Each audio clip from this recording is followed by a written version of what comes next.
احتجاج سے متعلق تو انہوں نے کیا فرمایا، ذرا دیکھیے۔ دیکھیں، جواب تو پہلے سے سخت ہوگا، لیکن میری اسیسمنٹ یہ ہے کہ یہ نہیں آ سکیں گے، کوشش کریں گے، لیکن اس مرتبہ ان کو اسلام آباد ڈی چوک تک نہیں پہنچنے دیا جائے گا۔ جو اٹک برج ہے اس کو اگر مؤثر طور پہ بند کیا جائے تو نہیں آ سکتے۔ اس کے علاوہ بھی 2-3 پوائنٹس ایسے ہیں جن کو اگر مؤثر طریقے سے بند کیا جائے تو یہ آنا ممکن نہیں ہے۔ چلیں جی، اب جو مہمان ہیں ان سے آپ کا تعارف کرائے دیتے ہیں۔ بلال اظہر کیانی صاحب، وزیر مملکت برائے خزانہ اور ریلوے، ہمارے ساتھ اسٹوڈیوز میں موجود ہیں۔ ساتھ ہی ساتھ شیر افضل خان مروت صاحب بھی ہمیں جوائن کیے ہوئے ہیں اسٹوڈیوز میں، رکن قومی اسمبلی ہیں۔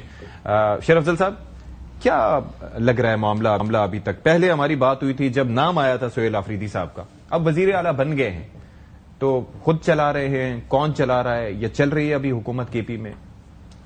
بہت شکریہ ستی صاحب۔ وزیر اعلیٰ صاحب تو بن گئے ہیں، لیکن حکومت چلانا، معاملات چلانا اور حکومت کو کامیاب کرنا اصل ٹارگٹ یہ ہے۔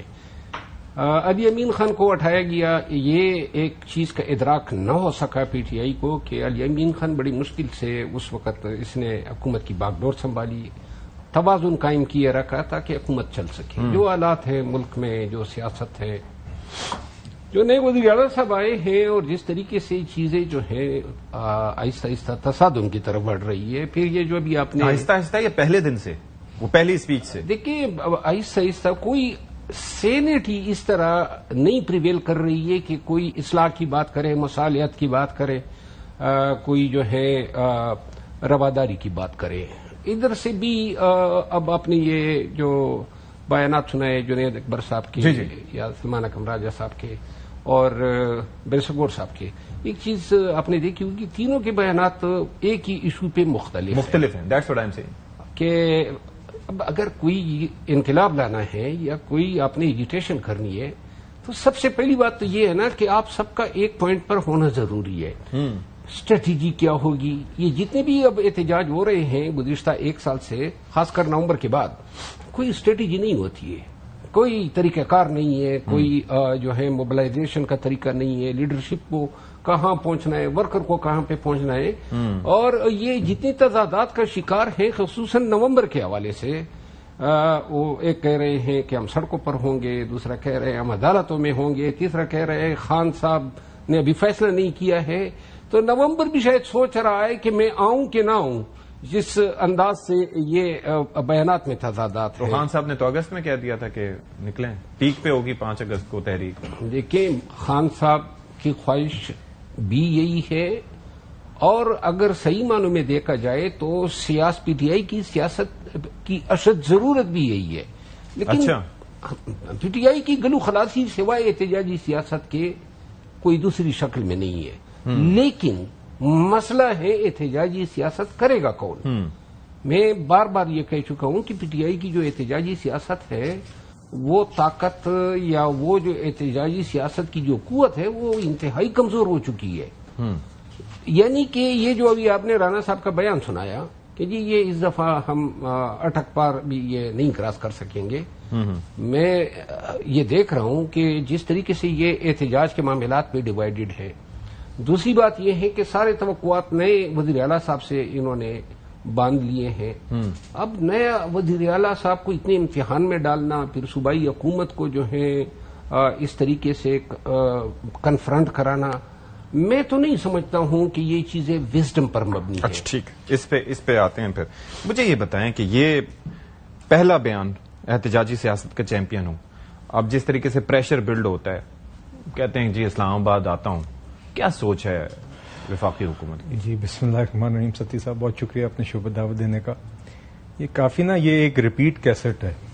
کیسٹ اس دور کے لیے ہم سے بھی ینگ لوگ ہوں گے میرے خیال سے، میں بھی اپنے آپ کو سیاست میں کم از کم جوان تصور کرتا ہوں، مگر ہم سے بھی ینگر لارڈ جو ہے وہ اس ملک کی اکثریت ہے جو حقیقت ظاہر ہے، ان کو تو شاید کیسٹ یاد بھی نہیں ہوگی، مگر یہ ایک ریپیٹ ٹریک ہے آپ کہہ لیں، چونکہ ہر چند ماہ بعد یہ بات ہوتی ہے کہ احتجاج کا اعلان ہوتا ہے، پھر آپ ہم سے پوچھتے ہیں یہی سوال کہ حکومت کیا سوچ رہی ہے، تو میں وہی جواب دوں گا جو میں نے پہلے بھی دیا تھا، آج پھر سے دوں گا کہ حکومت اس کے بارے میں سوچتی نہیں ہے۔ آپ کے شو میں آ کے آپ نے سوال کیا تو پہلی دفعہ دن میں اس کے متعلق سوچا ہے، حکومت کو اس سے زیادہ بہتر کام ہے اور اہم خزانے کا سوچ رہے ہیں۔ رانا ثناء اللہ صاحب اس بارے میں سوچ رہے ہیں؟ نہیں، رانا صاحب نے ایک اپنی رائے اور تجزیہ دیا، رانا صاحب سینئر بھی ہیں اور ایک ان کا ایک سیاسی قد کاٹ بھی ہے، تو دیکھیے وہ نیچرلی وہ انہوں نے ایک دیا ہے، مگر میں آپ سے یہ کہہ رہا ہوں کہ حکومتی ترجیحات میں ہرگز بھی یہ کوئی ایسی چیز نہیں جس کے اوپر ہم اپنا وقت لگا رہے ہیں. اور پہلے بھی آپ نے دیکھا ہے کہ جتنے منہ ہیں اتنی باتیں پی ٹی آئی میں، آج بھی یہی آپ نے یہاں پر دکھایا ہے. تو دیکھیے ایک تو پہلی بات یہ ہے کہ وہ کھودا پہاڑ نکلا چوہا والی ہی معاملہ یہاں پہ لگ رہا ہے، مگر اس سے زیادہ تشویشناک بات یہ ہے میرے نزدیک کہ نئے سی ایم کو اگر تو ہٹانے کا معیار یہ ہوتا یا لگانے پرانے سی ایم کو ہٹا کے نئے سی ایم کو لگانے کا معیار کے پی میں یہ ہوتا کہ دیکھیے ہم یہ سمجھتے ہیں کہ دہشت گردی میں جو جنگ جاری ہے اس میں بہتر کردار ادا کیا جا سکتا ہے خیبر پختونخوا کی حکومت کی طرف سے، یا خیبر پختونخوا کی عوام کو ہیلتھ، ایجوکیشن، دیگر شعبوں میں جو ڈلیوری ہونی تھی اس میں پی ٹی آئی کی توقعات جو تھیں اس سے کم ڈلیوری ہوئی ہے، تو اس لیے ہم بدل رہے ہیں سی ایم. تو ہم اس کا خیر مقدم کرتے، مگر یہاں پہ بنیادی معیار سی ایم بدلنے کا کیا تھا؟ وہ یہ تھا کہ جناب ایک شخص کو رہا کرانا ہے، سی ایم کے پی کا دفتر صرف اس کام کے لیے استعمال ہونا ہے. اور ان کو کہیں محسوس ہوا کہ علی امین گنڈاپور صاحب جنہوں نے خود بھی کوئی کسر نہیں چھوڑی ریاست کے ساتھ ٹکراؤ میں، اور لیکن اس سال انہوں نے ایسا کچھ نہیں کیا. نہیں دیکھیے تو ان کو کہیں محسوس ہوا، حالانکہ میں سمجھتا ہوں کہ انہوں نے بھی کوئی کسر نہیں چھوڑی. انہوں نے وہ زبان بولی جو مودی نے بولی، انہوں نے بھی کسی قسم کی خیبر پختونخوا کی عوام پہ ڈلیوری پہ فوکس نہیں کیا، انہوں نے بھی اسلام آباد پر چڑھائی کا ہی کام کیا. مگر کہیں نہ کہیں پی ٹی آئی کی فیملی میں، خان صاحب کی فیملی میں یا خان صاحب میں کہیں نہ کہیں یہ بات انہوں نے کہیں تصور کیا کہ نہیں اب اس شدت میں کہیں کمی آ گئی ہے، تو اب ایک نیا شخص لاتے ہیں جو اسی شدت کے ساتھ، پہلی والی شدت کے ساتھ ریاست سے ٹکرے.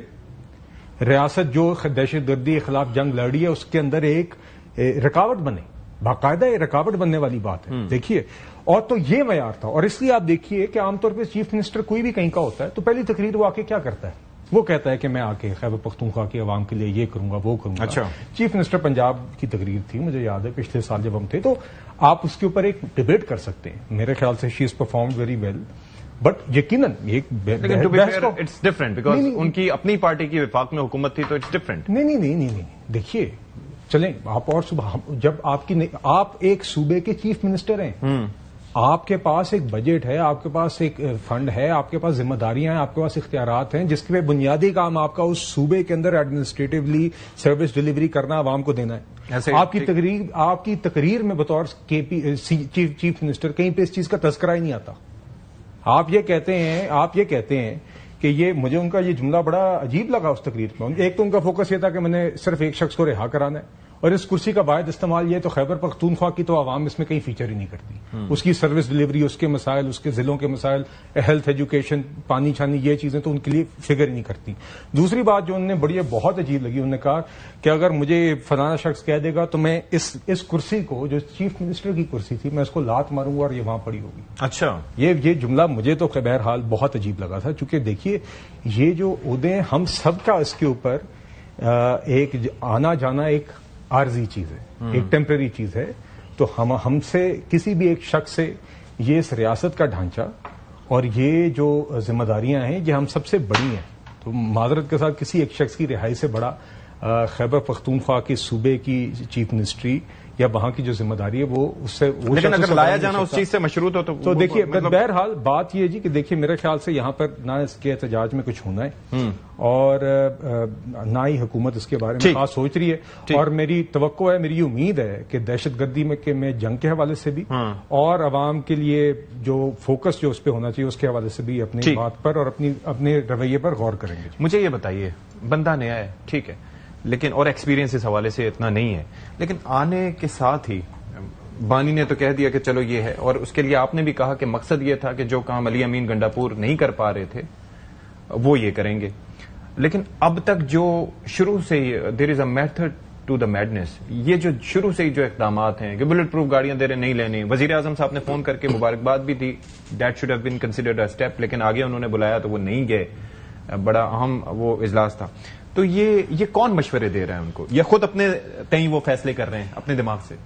دیکھیے بہت سارے فیصلے جو ہیں وہ سوشل میڈیا کے زیر اثر ہوتے ہیں. یہ بھی ان کے بھی پاکستان تحریک انصاف میں تو آج کل 90% فیصلے جو ہے سوشل میڈیا کرتا ہے، ٹرینڈ وہ بناتے ہیں، نوٹیفیکیشن بعد میں جاری ہوتا ہے.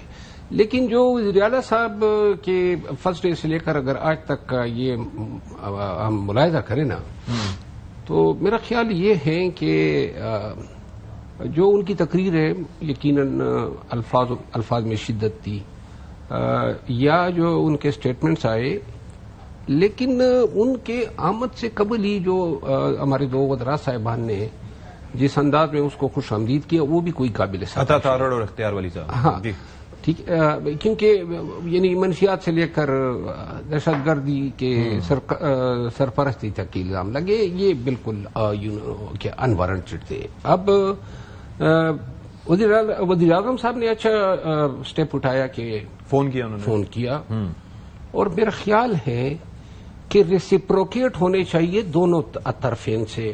اگر وہ خان صاحب سے ملاقات کرنا چاہتا ہے، جو میرا خیال ہے وزیر اعلیٰ کے طور پہ بھی یہ منصب بڑا آئینی ہے، بڑا انہوں نے یہ کرسی کی بات کی، میں اتفاق کرتا ہوں، بڑے قدر اور رسپیکٹ اور ڈگنیٹی ایک پورے صوبے کے لوگوں کی جو ہے نمائندگی کرتا ہے. تو اگر ان کو خان سے ملاقات کرنے دی جاتی، ایک جسچر آف گڈ ول چلا جاتا، تھوڑی سی سینٹی پریویل کرتی، کیوں بزد ہے کہ نہ کرے ملاقات؟ یعنی اس سے نقصان کیا ہے وفاقی حکومت کا؟ نمبر ایک. نمبر دو بات یہ ہے، ایک صوبے کی کابینہ بننی ہے، اس نے گائیڈ لائن دینے ہیں، اس شخص کی پارٹی کی حکومت ہے، تو اتنی تنگ نظری جو ہے یہاں پر بھی نہیں ہونی چاہیے، بیلنس رکھنا چاہیے. اگر یہاں ادھر ہم نے غلطیاں ڈھونڈنی ہے تو ادھر بھی ہم نے ذرا دیکھنا ہے. ہم نے سوچنا تو پاکستان کا ہے نا. اور یہ جو وزیر اعلیٰ صاحب ہیں، دیکھیں میں نے ہمیشہ خود یہ دیکھا ہے کہ بعض اوقات کسی بھی شخص کا، چاہے آپ کا کتنی سیاسی مخالف ہو، لیکن اس کا تھوڑا سا جو ہے نا اچھا رویہ جو ہے وہ آپ کی پوری سوچ کو بدل دیتا ہے. تو لہذا ہمیں کوشش یہ کرنی چاہیے رواداری کو ذرا ہم پروموٹ کریں، ایک دوسرے کو احترام جو ہے اس کو پروموٹ کریں. اور میرا خیال یہ نہیں ہے کہ یہ ساری چیزوں کی ذمہ داری ہم وزیر اعلیٰ کے پی پہ ہی ڈال سکتے ہیں. یہ بھی انٹرسٹنگ پوائنٹ ہے، اس پہ بھی. لیکن یہ it's a very seen question کہ کیوں آخر یہ ملاقات ہو سکتی ہے بانی پی ٹی آئی سے. اور آئی ایم شیور کہ اگر آپ سی ایم پنجاب کی بات کرتے ہیں تو وہ اپنے والد محترم سے کنسلٹ کرتی ہوں گی ڈفرینٹ ایشوز پہ، اور جیسے جب بھی انہیں مشاورت چاہیے ہوتی ہوگی ان سے بات کرتی ہوں گی.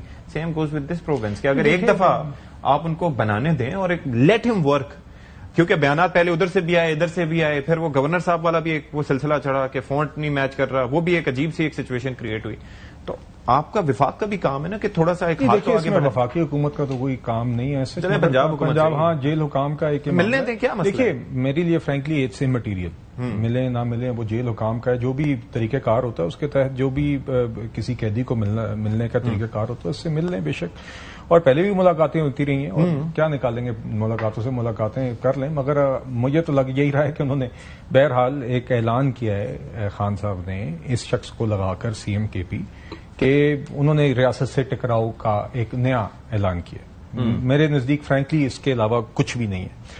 اور دیکھیے اس دن آپ نے اب خود ذکر کیا، اب اگر پرائم منسٹر شہباز شریف صاحب نے ان کو کال کی ہے اور اس کے بعد ایک ایسی میٹنگ کال ہوئی ہے جس پہ آنا آپ کسی پہ احسان نہیں کرے، آپ کی ذمہ داری ہے. اگر ایک فورم ہے جہاں پہ چیف منسٹرز بیٹھ رہے ہیں، قومی ایشوز پہ بات کر رہے ہیں، دہشت گردی ہے، سیکورٹی ایشوز ہیں اور معاملات ہیں، اگر وہاں پر ان ایشوز پہ ایک بحث ہو رہی ہے اور آپ وہاں پر نہیں آ رہے تو آپ اپنی ذمہ داری سے بھاگ رہے ہیں. مطلب کہ یہ میری سمجھ سے یہ سوچ باہر ہے، باقی اختلافات اپنی جگہ، مگر آپ یہ بار بار ہم یہی رویہ پی ٹی آئی کی طرف سے اسمبلی میں دیکھ رہے ہیں، ہم یہی رویہ یہاں پر دیکھ رہے ہیں.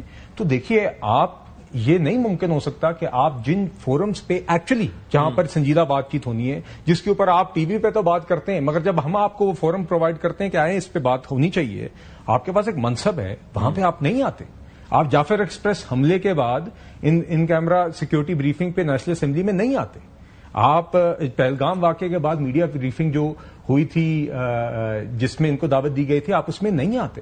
اس کے علاوہ آپ نے دیکھا کہ فلسطین پہ آل پارٹیز کانفرنس تھی، اس پہ یہ نہیں آئے تھے. ایک مذاکرات کا عمل ایاز صادق صاحب کی اسپیکر صاحب کی قیادت میں یا ان کی صدارت میں شروع ہوا تھا، اس سے یہ اٹھ گئے تھے. تو دیکھیے یہ آپ تالی دو ہاتھ سے بچتی ہے نا جی. اب یہ ان جگہوں پہ سی ایم کے پی، اگر آپ نے صرف احتجاج کرنا ہے تو پھر سی ایم کے پی کسی اور کو بنا دیں. دیکھیے کیونکہ کسی نے تو چیف منسٹر کا بھی کام کرنا ہے نا جی. ٹھیک ہے، یہ چیف منسٹر کا کام نہیں ہے جو یہ کر رہے ہیں. اس وقت صوبے میں جو حکومت چلا رہے ہیں سہیل صاحب چلا رہے ہیں، کہہ رہے ہیں کہ اور بھی کافی لوگ ہیں مشورے دینے والے. دیکھیے فی الوقت تو آپ یہ سمجھے، میں کیانی صاحب کی ایک بات ذرا تھوڑی سی واضح کر دوں. کیانی صاحب یہ جو آپ نے کہا نا کہ سی ایم نہیں آئے، میں اس کے لیے نئے سی ایم کو مورد الزام اس لیے نہیں ٹھہراتا ہوں کہ آپ کو یاد ہوگا علی امین خان گئے تھے، فوٹو سیشن ہوا تھا، یاد ہوگا شہباز شریف صاحب کے ساتھ، تو پھر پی ٹی آئی کے اپنی میڈیا نے اور اپنے لوگوں نے علی امین خان کا کیا اثر کیا؟ تو یہ اپنے میڈیا سے، سوشل میڈیا سے ڈرتے ہوئے نہیں گئے؟ سنیں نا، جب یہ انٹیریئر منسٹر صاحب گئے تھے علی امین خان کے گھر اور انہوں نے باہر نکل کے ان کو وصول کیا، تو پھر جو سوشل میڈیا نے علی امین خان کا کیا اثر کیا؟ تو لہذا یہ بہت سارے اسباق ہیں جو ان کے لیے بالکل ریکارڈ کی شکل میں، اس کا مطلب یہ ہوا تو پھر تو یہ حکومت چل بھی نہیں سکتی، پھر میرا خیال یہ ہے کہ چلے گی حکومت اس طرح؟ پاکستان تحریک انصاف کو سوشل میڈیا کی اس جو ڈکٹیٹرشپ ہے اس سے جان چھڑانی ہوگی، پارٹی بالکل بلیک میل ہو رہی ہے۔ ویسے اب ساری چیزیں اگر اس بنیاد پہ کہ جب اتنا خوف ہے سوشل میڈیا کا اور اس بیشنگ کا، تو کوئی اے آئی بیسڈ ہی کوئی سلسلہ کر لیں کہ جو ڈائریکٹلی ان چیزوں کو چلائے۔ اب تو ٹیکنالوجی ترقی کر گئی ہے، ورنہ وزیر اعلیٰ تو اس طرح کام کر پائے گا آپ کی نظر میں اگر ایسے؟ ابھی تو اس کو دیکھنا ہے نا، دیکھیں یہ کیا پالیسی اپناتا ہے۔ بہت سارے بیانات پولیٹیکل ریٹورکس ہوتے ہیں، پارٹی کو آپ نے مطمئن کرنا ہے، پارٹی کو خوش کرنا ہے، ورکر کے مزاج پہ جانا ہے، پاپولسٹ سلوگنیئرنگ کرنی ہے، عموماً لوگ سیاست میں اس طرح کرتے ہیں۔ لیکن یہ پڑھا لکھا آدمی ہے اور نہ یہ دہشت گردوں سے اس کے کوئی مراسم میں، نہ یہ بڑے ہی پڑھے لکھے خاندان سے ہیں، اس کو موقع تو دینا، یعنی کہ یہ کرتا کیا ہے، عملی طور پہ کیا کرتا ہے، مرکز کے ساتھ کیا تعلقات بناتا ہے، توازن قائم رکھتا ہے، یہ کس طرح یہ کرے گا کہ اپنی حکومت کو خود ہی بنگلی میں کھڑا کر دے۔ تو لہذا خان سے ملے گا، اس کو رہنمائی ملے گی، گائیڈ لائن ملیں گے، لیکن دیکھیں یہی گائیڈ لائن، یہی ڈائریکشن علی امین خان کو بھی ہوتی تھی، لیکن کرتا وہ تھا جو توازن کا تقاضا ہوتا تھا، اور اسی توازن انہیں لے ڈوبا ہے۔ نہیں، میرا خیال ہے کہ یہ توازن اس کو نہیں لے ڈوبا، پھر اس کی اپنی جو خواص تھے یا عادتیں تھی وہ اس کو لے ڈوبے ہیں۔ وہ تو آپ نے کہا تھا کسی کی سنتا نہیں تھا، نہیں سنتا تھا، وہ ناک پہ مکھی بھی نہیں بیٹھنے دیتا تھا، وہ چاپلوسی بھی نہیں کرتا تھا، اور اگر کوئی اس کی بے توقیری کرتا تھا تو میرا بھی یہی انداز ہے، 10 گنا ہم جواب دیتے ہیں سود کے ساتھ۔ تو لہذا وہ پی ٹی آئی میں یہ کلچر ہے، آپ نے جو ہے وہ قوال کے پیچھے تالیاں بجانی ہوتی ہے، گالم گلوچ سے نہیں ہوتی ہے، یہ سختیاں جو لوگوں کے غصے سے نہیں ہوتے، نہیں کر سکتے ہو تو پھر جو ہے انجام یہی ہوگا جو علی امین خان کا ہوگا۔ اور جو کل تک علی امین خان کے ساتھ سیلفی بناتے تھے اور ساتھ میں لکھتے تھے میرا لیڈر، آج انہی تصویروں کو لگا کے کہتے ہیں شکر ہے بوجھ سے جان چھوٹ گئی۔ یہ ہماری پارٹی کا کئی لوگ کہہ رہے ہیں کہ جنوری تک چلیں گی یہ، آپ کو لگتا ہے؟ کون چلیں گے؟ سہیل آفریدی صاحب۔ اللہ کرے ان کی یہ حکومت چلے۔ اچھا، پی ٹی آئی دیکھیں یہ جمہوریت کی بھی ریکوائرمنٹ ہے، آئین کی بھی ہے، ایک یونٹ ہے، ایک صوبہ ہے، وہاں 2/3 سے زیادہ اکثریت اس پارٹی کو ملی۔ ہماری سوچ اتنی محدود نہیں ہونی چاہیے، اتنی لمیٹڈ نہیں ہونی چاہیے کہ ہم مخالفین کی حکومتوں کے بارے میں یہ سوچیں۔ 90 ایم پی ایز نے ان کو ووٹ دیا۔ میں یہ دیکھ رہا ہوں کہ اگر تھوڑی سی دانشمندی کا یہ مظاہرہ کرے گا تو پی ٹی آئی بھی بند گلی میں کڑی نہیں ہوگی۔ شاید خان کی رہائی کا بھی کوئی ذریعہ یا طریقہ نکل آئے اور پی ٹی آئی کی حکومت بھی۔ لیکن اگر ہم یہ ایزیوم کرتے ہیں کہ کنفرنٹیشن ہی واحد علاج ہے تو پھر نہیں ہو سکتا۔ تو پھر میں یہ سمجھتا ہوں کہ ایک تو پارٹی کی احتجاجی قوت کمزور ہے، کشمیر جیسے حالات پیدا کر سکتے ہیں تو نتھنگ لائک دیٹ، اگر نہیں کر سکتے ہیں تو پھر میں دیکھ رہا ہوں کہ پی ٹی آئی جو ہے وہ آبیل مجھے مار والی بات کرے گی۔ ٹھیک ہے بلال صاحب، کیا آپ کو مطلب لگتا ہے اس سچویشن میں جو اب تک کی اپڈیٹ ہوئی ہے؟ دیکھیے مجھے تو ابھی میں یہ اس بنیاد پہ پوچھ رہا ہوں کیونکہ آگے ظاہر ہے کہ ایک تو وہ جرگے کی بات بھی کر رہے ہیں، دہشت گردی کے جو سبجیکٹ کو ٹچ کرتے ہوئے کہ ہم جرگہ بھی بلانا چاہ رہے ہیں کہ اس کے اندر بات کریں، پھر جس طرح کے وفاق کی پالیسی کو بھی وہ تنقید کا نشانہ بناتے ہیں اس اعتبار سے، تو آپ کو لگتا ہے کہ اس طرح سے معاملات چل پائیں گے؟ اور خاص طور پر جب ایک چیز سوشل میڈیا ڈکٹیٹ کر رہا ہے جہاں پر ان کے ہر فیصلے کو، ان کے ہر عمل کو اور ان کے ہر جیسچر کو دیکھا جا رہا ہے، تو آپ کی اپنی پریڈکشن کیا ہے کہ یہ چل پائے گا اس طرح سے سلسلہ؟ میرا خیال ہے جی ابھی تک تو جو سائنس ہے نا، دیکھیے میرے خیال سے بالکل خوشائند نہیں ہے۔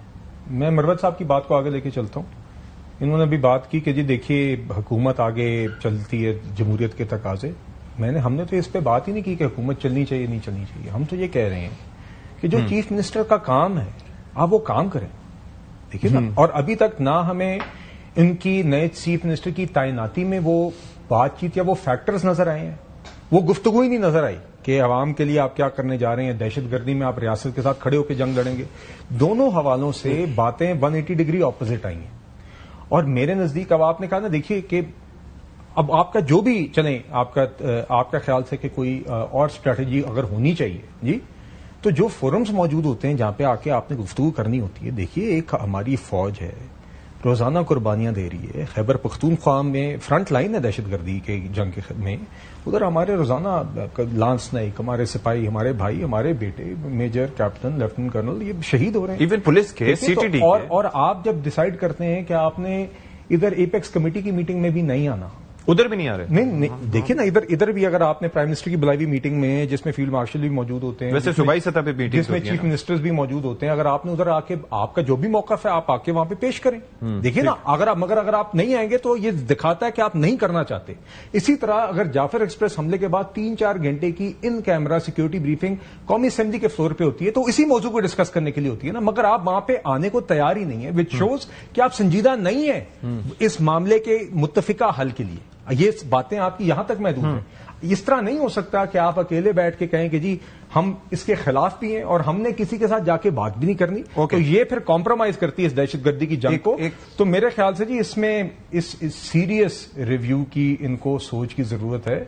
یہ جس طرح کی جنگ ہم لڑ رہے ہیں, جس طرح کے ہمارے چیلنجز ہیں, یہ اس طرح کی ایک شخص کی رہائی کی سیاست کے نظر نہیں ہو سکتے. اس میں آپ کو سنجیدگی دکھانی پڑے گی اور آپ کو سمجھنا پڑے گا کہ آپ کی ذمہ داری اور آپ کے منصب کے تقاضے کیا ہیں. ٹھیک ہے, مجھے یہ بتائیے جو عوامل تھے, آپ خواتین کا بھی تذکرہ کرتے تھے, تو اب وہ ان کی سوچ ان دنوں میں کیا آپ کو دکھائی دیتی ہے, کیا آپ کے پاس خبر ہے؟ اور یہ جو بلٹ پروف گاڑیوں کا معاملہ ہے وہ انہوں نے نہیں لی تو اب وہ بلوچستان نے لے لی ہیں. اس کی واقعی کیونکہ تھریٹس وغیرہ تو ہر کسی کو ہوتے ہیں, یہ کیا ان کی ایکسپائری ہوتی ہے ان کی پلیٹس وغیرہ کی؟ کیونکہ لوکلی ان کو وہ کیا گیا تھا, بلٹ پروف کیا گیا تھا, ان کی پروفنگ کی گئی تھی, شیٹس وغیرہ لگائی گئی تھی. ویسے کیانی صاحب کی ایک اور بات کا جواب عرض کرتا ہوں. میری اور شاید ان کی ایک ہی ایج گروپ کے ہم لوگ ہیں, یا تھوڑے مجھ سے تھوڑے کم ہوں گے, شاید کم ہوں گے عمر میں. ہاں وہ ریپریشن آف دی کارڈ نکال کے رکھتے ہیں. لیکن میں شو کے بعد یہ موازنہ کرتے ہیں.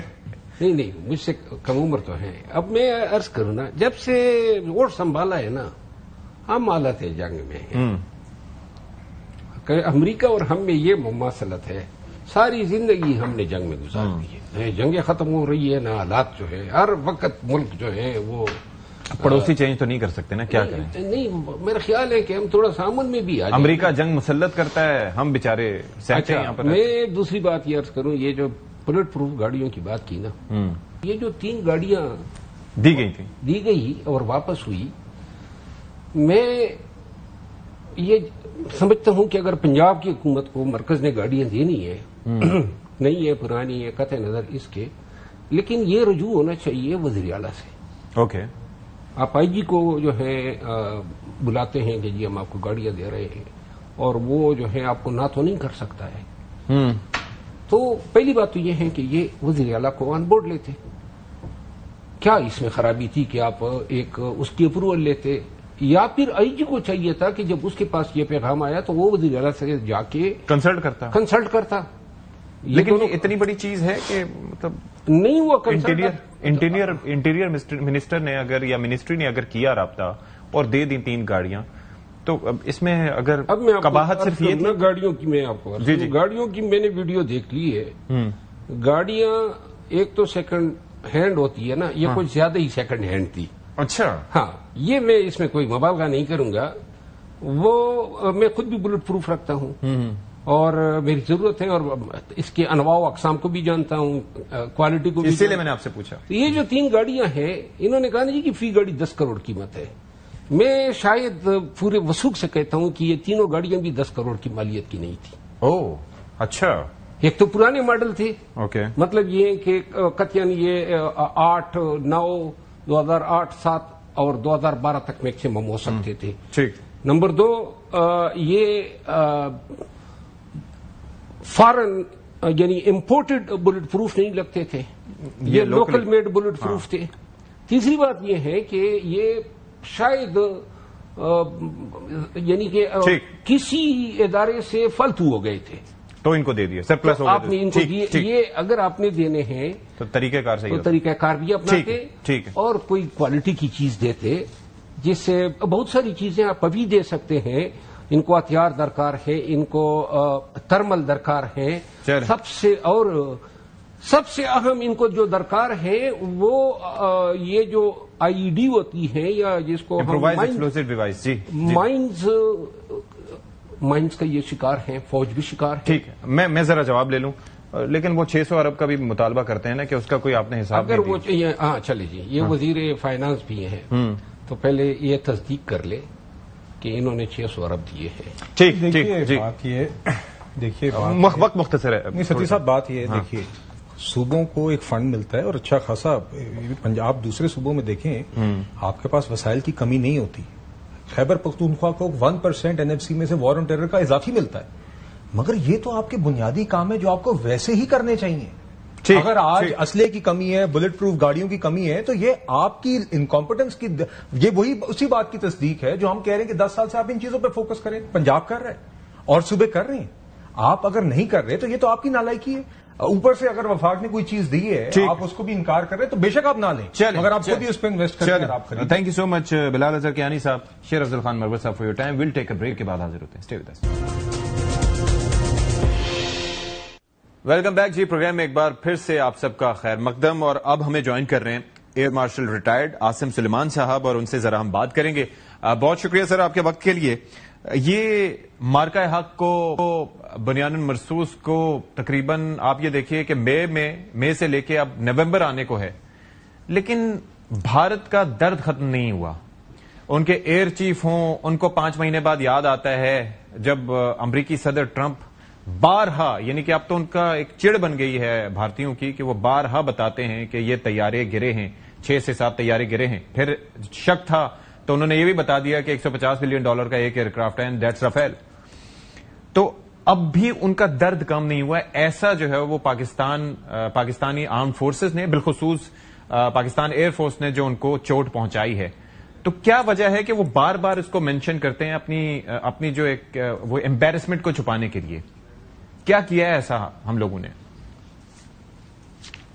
السلام علیکم جی, and thank you very much for having me on your programme. جی سب سے پہلی تو بات یہ ہے جی کہ یہ جو مئی کے مہینے میں ہم نے جنگ جیتی انڈیا سے, یہ ایک بہت عظیم الشان مارکا تھا, اور اس کے اندر ہماری آرم فورسز نے بہت بہادری سے جنگ لڑی. پہلی بات تو یہ ہے کہ لیڈرشپ بڑی مضبوط تھی, اور پھر اس کے بعد ہماری آرم فورسز کی پرفارمنس بہت اچھی تھی. اور اگر آپ ایئر فورس کی بات کرتے ہیں تو ایئر فورس کے جو چیف ہیں air chief marshal Babar Sidhu, انہوں نے ایئر فورس کو ایسے تیار کیا تھا 2021 کے بعد ٹیک اوور کرنے کے کہ پاکستان ایئر فورس جو ہے وہ ایک مضبوط قسم کی ایئر فورس بن کے ابھرے اور اپنے خطے کے اندر وہ اپنا نام پیدا کرے. اور اس کے اندر نہ کہ ہم نے جہازوں کا بہت اچھا استعمال کیا, ہم نے ملٹی ڈومین آپریشنز کا بہت اچھا استعمال کیا. پھر دوسری بات یہ ہے کہ جی جس وقت ہمارے پریزیڈنٹ چیف نے ٹیک اوور کیا تھا تو اس وقت ہماری first look first shoot capability نہیں تھی, تو اس کو پانے کے لیے ہم نے J-10 جہاز لیے, پھر PL-15 میسائل لیے جو کہ چیمپئن جہاز تھا یہ اس سارے مارکے کا, اور پھر اس کو انٹیگریٹ کیا اپنے ملٹی ڈومین آپریشنز کے ساتھ. ملٹی ڈومین آپریشنز کے اندر انہوں نے اسپیس, سائبر, EW اور دیگر بہت ساری کیپیبلٹیز کو انٹیگریٹ کر کے پاکستان ایئر فورس کو تیار کیا, جس کے رزلٹ میں جب 6 اور 7 کی رات آئی تو ہم نے ان کے ساتھ تیارے اور ایک ہیرون گرا دیا جس کے اندر سے 4 رفیلز تھے. اور پھر اس کے بعد جو ہم نے ان کے حال کیا 10 تاریخ کو جو ہمارا پاکستان آرمی کے ساتھ جوائنٹ آپریشن تھا, لیکن پاکستان ایئر فورس نے اس میں بھی 34 اسٹریٹجک ٹارگٹس کو نشانہ بنایا, جس کے اندر 16 سے زیادہ جو ان کی ایئر فیلڈ تھیں starting from Srinagar down to Naliya نیچے تک ان کے ساؤتھ کے اندر. تو آپ دیکھیں کہ اتنی زیادہ میسو جس وقت ان کے اوپر اٹیک ہوا اور یہ سارا کچھ ہوا, تو اس کے بعد تو انڈینز کے پاس اور کوئی چوائس ہی نہیں تھی کہ وہ اپنے گھٹنے ٹیک دیتے. انہوں نے اپنے گھٹنے ٹیکے. 10 تاریخ کو وہ بھاگنا شروع ہوئے اور ٹرمپ صاحب کے پاس جا کے وہ روتے ہوئے گئے کہ جی ہمارا جو ہے سیز فائر کروا دیں. وہ سیز فائر ہو گیا. اور مزے کی تو بات یہ کہ آج تک وہ مانتے ہی نہیں ہیں کہ ٹرمپ صاحب کے پاس گئے. جبکہ ٹرمپ صاحب آپ دیکھیں کہ وہ بالکل وہی نمبر 7 جہاز بتاتے ہیں جو کہ ہم نے ان کے گرائے, اور وہ ٹرمپ صاحب اسی طرح ان کو یاد دلاتے ہیں کہ دیکھو تمہاری اس وقت پٹائی ہو رہی تھی, میں نے تمہاری جان چھڑا دی. تو بیسکلی تو آپریشن سو کالڈ سندور تو ان کا فیل ہو گیا.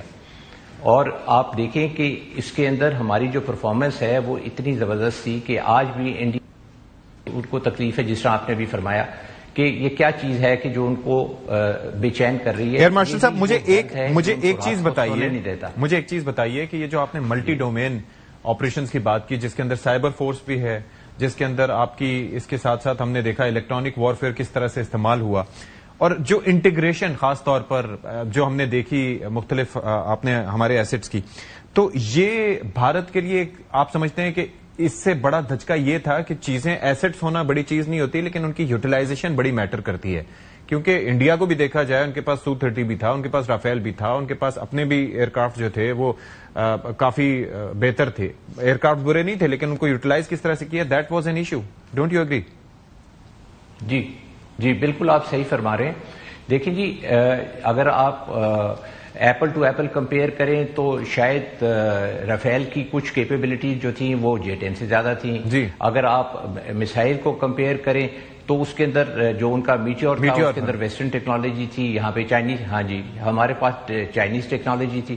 تو اگر آپ یہ سارا کمپیئر کریں تو ان کا جو آربیٹ کا سٹیٹس تھا وہ اتنا برا نہیں تھا. لیکن دیکھیں یہاں پہ لیڈرشپ آتی ہے. اس کی لیڈرشپ ایسے آتی ہے کہ انہوں نے پاکستان ایئر فورس کو, جو ہمارے چیف ہیں air chief marshal Babar Sidhu, انہوں نے اس کو ملٹی ڈومین کے لیے تیار کیا, جو کہ اس کو انہوں نے پھر اپنے سارے ویپنز کو انٹیگریٹ کیا اس کے اندر.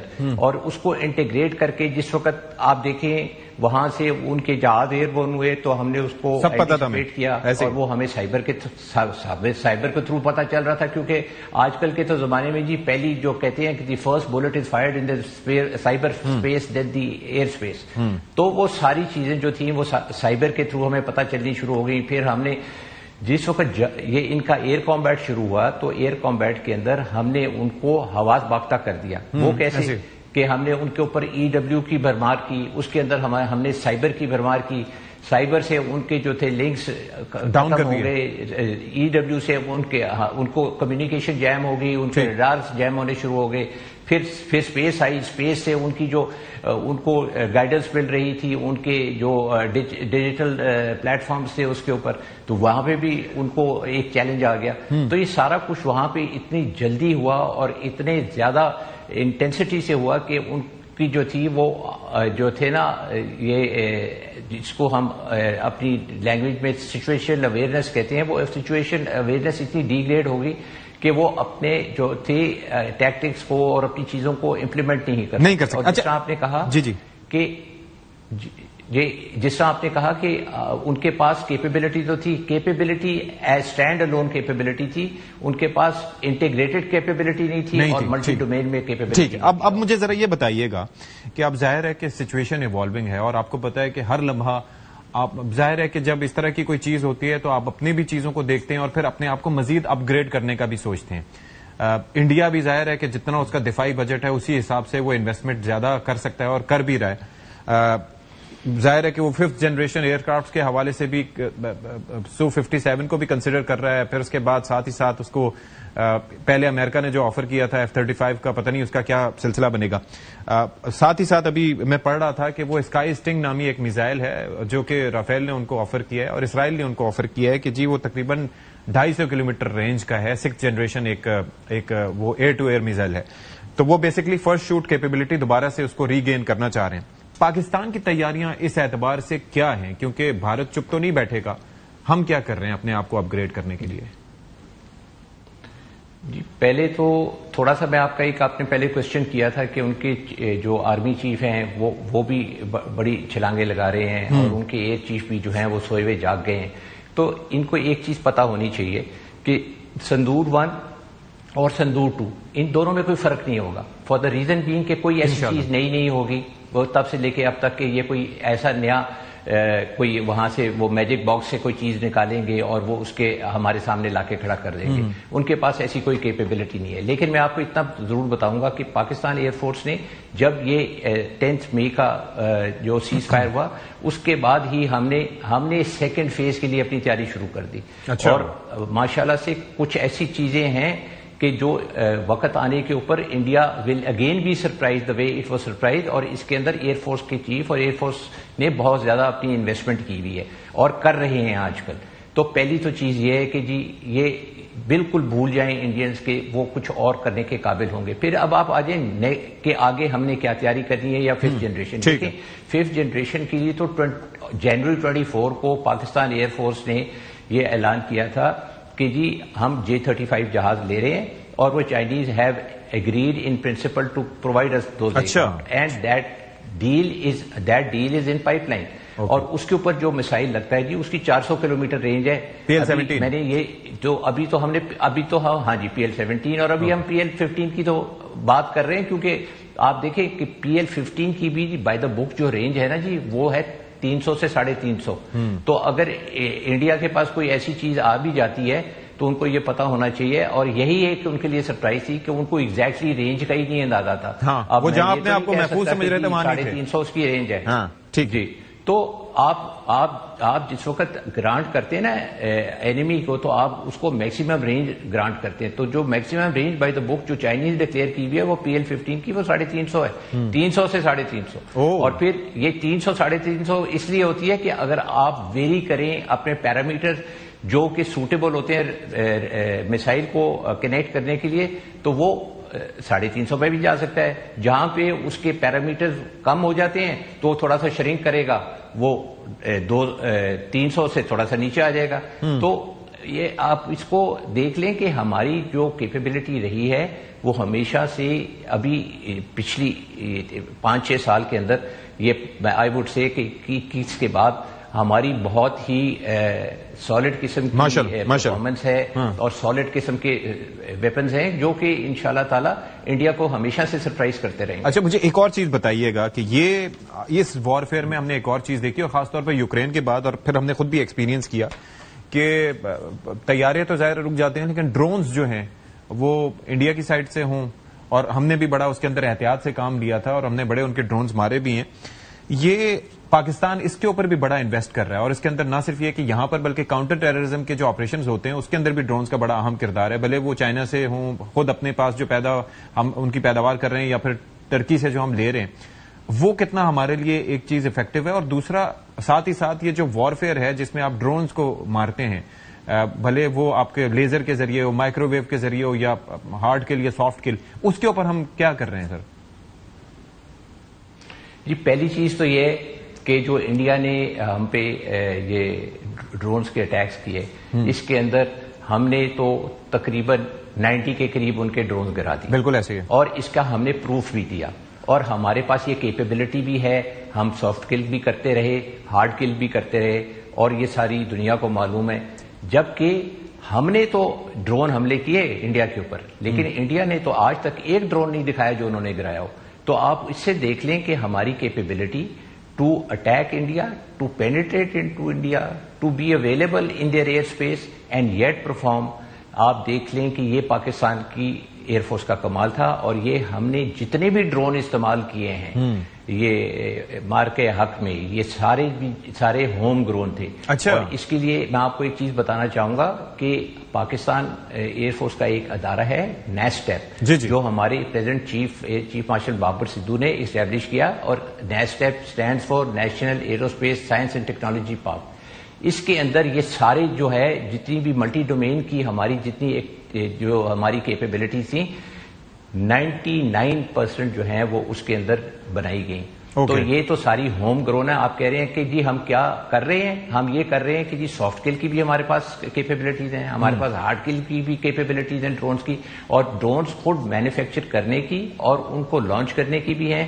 اور یہ ہماری جو ہم نے ان کے اوپر اسٹریٹجک اسٹرائک کی اس کے اندر مینڈ ایئر کرافٹ کے ساتھ ان مینڈ جو سپورٹ اویلیبل تھی وہ انہی ڈرونز کی تھی جو ہماری ہوم گرون ہے. ٹھیک. اور اس کا ہمیں بالکل بھی، اور اس کے اندر جو ہماری جو میں آپ سے عرض کر رہا تھا کہ پاکستان ایئر فورس نے جو ہے ایک اور جو نیا کام شروع کیا تھا 10 مئی کے بعد، وہ ہے کہ کانسنٹریٹ کرنا شروع کیا اپنی یو اے ویز کی کیپیبلٹیز کو بڑھانے کا. تو انشاءاللہ we have some very good news. انشاءاللہ اللہ نہ کرے کہ ہمیں استعمال کرنا پڑے، لیکن اگر انڈینز سندور 2 کا خواب دیکھ رہے ہیں تو وہ بھی خواب جو ہے نا ان کا وہ اسی طرح ہی پورا ہوگا جیسے سندور 1. انشاءاللہ. بہت شکریہ آپ کا air marshal retired Asim Suleman صاحب for your time once again. Break لیتے ہیں جی، بریک کے بعد آئیں گے. بریک کے بعد پروگرام میں آپ سب کا خیر مقدم. اور پروگرام کے آخر میں اگر ایک صوبہ جو دہشت گردی کے خلاف جنگ میں آپ دیکھیں پاکستان کی طرف سے فرنٹ لائن صوبہ ہے، وہاں پر سب سے زیادہ نہ صرف یہ کہ قربانیاں ہیں ہمارے سیکیورٹی اہلکاروں کی، سویلینز کی،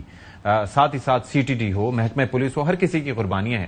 لیکن اگر وہاں پہ کار سرکار محض اس بنیاد پہ نہیں چل رہے کہ نومنتخب وزیر اعلیٰ کی ملاقات نہیں ہو پا رہی، یا صوبے کی طرف سے وفاق کے خلاف بیان بازی کا سلسلہ جاری ہے، اور صوبے کے معاملات کو چھوڑ کر صرف ایک احتجاجی سیاست کا چیمپئن اپنے آپ کو گردانا جا رہا ہے، اور وہاں پر معاملات اس وجہ سے خراب ہیں کہ آپ سوشل میڈیا پر اپنی بیشنگ سے ڈرتے ہیں، تو اس طرح سے معاملات آگے نہیں چل پائیں گے.